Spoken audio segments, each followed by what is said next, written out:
Hey, how's it going, everybody? Thanks for tuning in.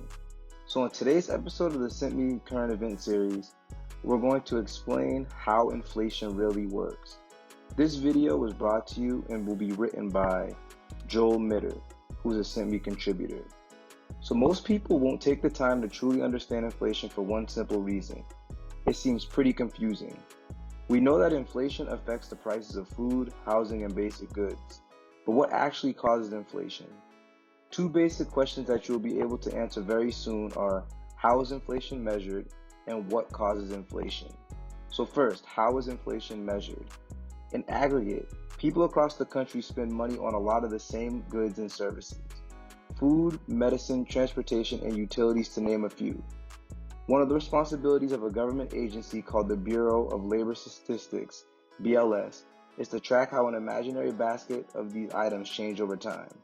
This imaginary basket is often called the Consumer Price Index, or CPI for short.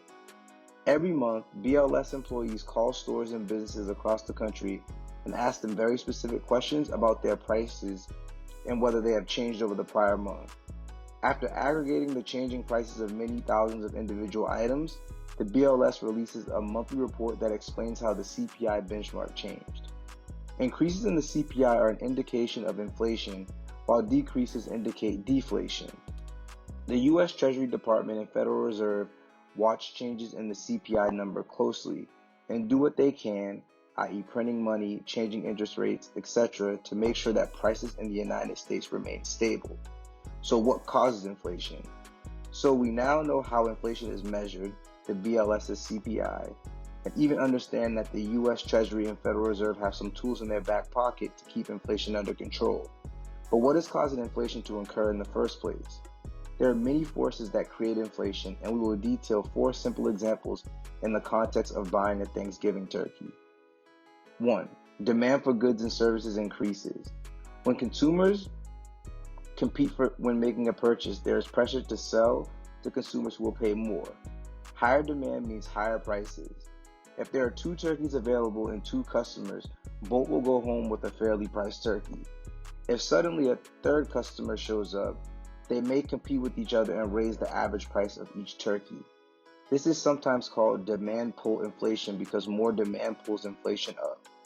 2. Supply of goods and services decreases.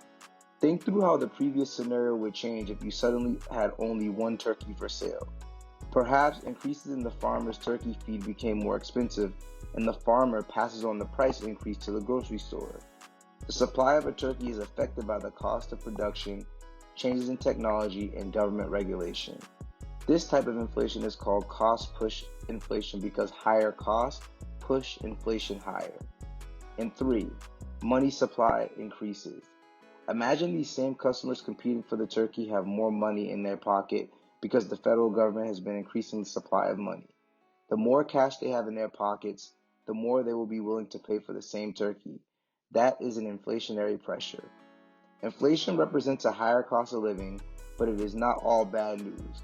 Oftentimes, inflation means that stock prices go higher because companies sell more expensive goods. Paychecks should increase too. If you borrow money, inflation is also beneficial because when you pay back money in the future, it's easier to come by. On the downside, inflation means higher living expenses and lots of uncertainty, which makes consumers nervous. So I hope you all found this episode of the SimpMe Current Event Series helpful, and be sure to stay tuned for more content at www.simpme.com. Thanks.